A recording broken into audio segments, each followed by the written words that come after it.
Hello and welcome back students. हम कर रहे हैं क्लास 12 का chapter number 3 that is electrochemistry. और आज हम कुछ न्यू टर्म्स रीड करने वाले हैं जो कि इस चैप्टर में बहुत यूज़फुल होने वाले हैं। आप सब लोगों ने ओम्स लॉ पढ़ा है, तो बच्चा what is Ohm's law? Ohm's law क्या कहता है? अकॉर्डिंग टू ओम्स लॉ जो हमारा पोटेंशियल होता है that is directly proportional to I। Class 10th में पढ़ा है ना हम लोगों ने ओम्स लॉ। अब बच्चों जब मैं इसको प्रोपोर्शनैलिटी के साइन को हटाती हूँ तो आपको मालूम है क्या आता है? कोई भी कांस्टेंट आता है जिसको हम बोलते हैं कांस्टेंट ऑफ प्रोपोर्शनैलिटी। ओके, इधर आएगा हमारा I एंड देन R। तो व्हाट इज R है? R is constant of proportionality. लिख सकते हैं इसको हम यहाँ पे, दिस इज कांस्टेंट। और इसको क्या बोलते हैं हम? इसी को बोलते हैं बच्चा रेजिस्टेंस। क्या बोलते हैं? रेजिस्टेंस। अब एक नया क्वेश्चन आया कि व्हाट इज रेजिस्टेंस।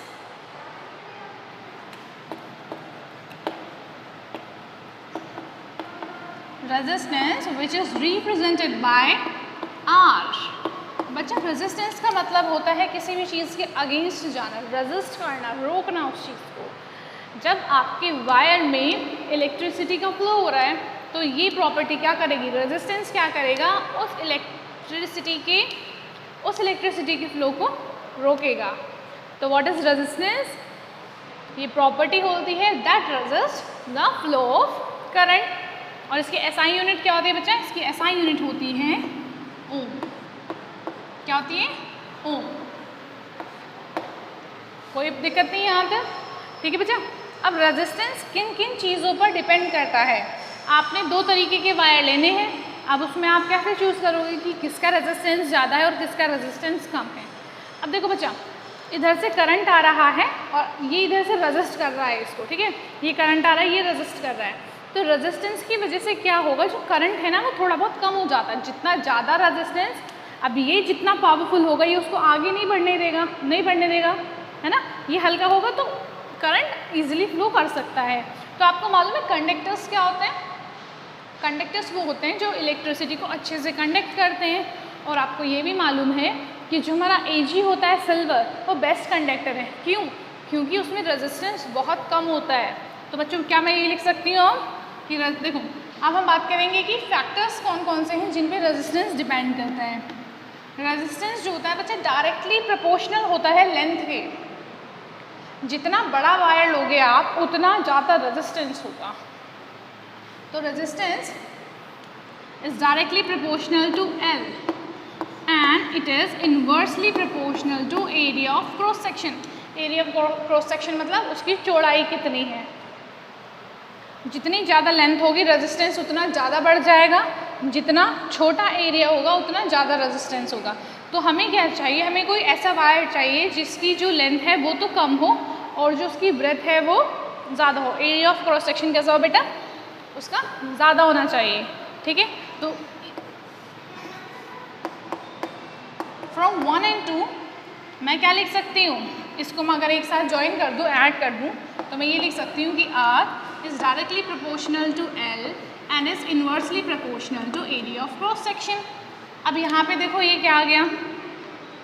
ये फिर से एक साइन आ चुका है प्रोपोर्शनैलिटी का, तो मुझे फिर से ये रिमूव करना है। तो अगर मैंने इसको रिमूव किया तो ये क्या हो जाएगा? यहाँ पे आएगा एक और कांस्टेंट आया, एक और कांस्टेंट ऑफ प्रोपोर्शनैलिटी आ चुका है।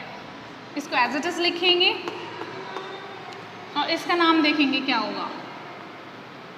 बच्चा ये है रेजिस्टिविटी। क्या है ये? रेजिस्टिविटी। रेजिस्टिविटी या फिर हम इसको बोल सकते हैं स्पेसिफिक रेजिस्टेंस। क्या बोल सकते हैं बच्चा? Specific resistance.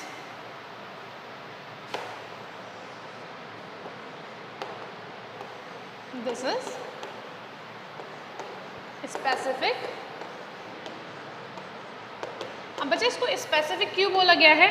अगर इसी फॉर्मूले से मैं सिर्फ ये निकाल सकती हूँ। कैसे? इसको रीअरेंज कर लेते हैं, करते हैं बेटा। ये R A इसके पास पहुँच जाएगा A, और ये जो L है ये नीचे आ जाएगा, right? And here we have our resistivity. Okay, rho बोलते हैं। क्या बोलते हैं? इसका नाम क्या बचा? इसका नाम है रो। अब रेजिस्टिविटी को मैंने स्पेसिफिक रेजिस्टेंस क्यों बोला है?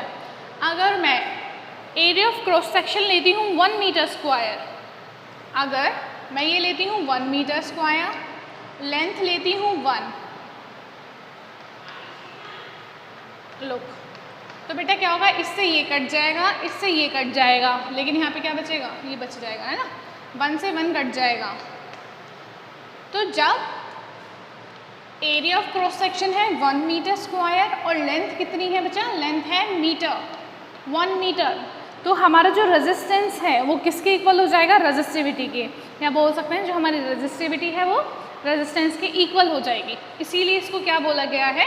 Specific resistance. ये होता है बच्चा हमारा स्पेसिफिक रेजिस्टेंस। अब ये किस चीज़ पे डिपेंड करता है? ये डिपेंड करता है कि नेचर कैसा है मटेरियल का। ओके, किस चीज़ पे डिपेंड करेगा? On nature of material. ये नेचर ऑफ मटेरियल पे डिपेंड करेगा, ये भी नेचर ऑफ मटेरियल पे भी डिपेंड करेगा, देन लेंथ पे भी डिपेंड करेगा, एंड देन एरिया पर भी डिपेंड करेगा। ठीक है, अब इसकी यूनिट निकाल सकते हैं हम। अब यहाँ से यूनिट निकालो। रेजिस्टेंस की यूनिट तो हो गई ओम। आपको मालूम है यहाँ पे मीटर था, यहाँ पे था मीटर स्क्वायर, तो मीटर से मीटर कटा, 1 मीटर यहाँ पे बच जाएगा ना, तो ये हो जाएगा ओम मीटर। Got it? रेजिस्टिविटी की जो यूनिट है SI यूनिट वो क्या हो गई है? ओम मीटर। गॉट इट बच्चा?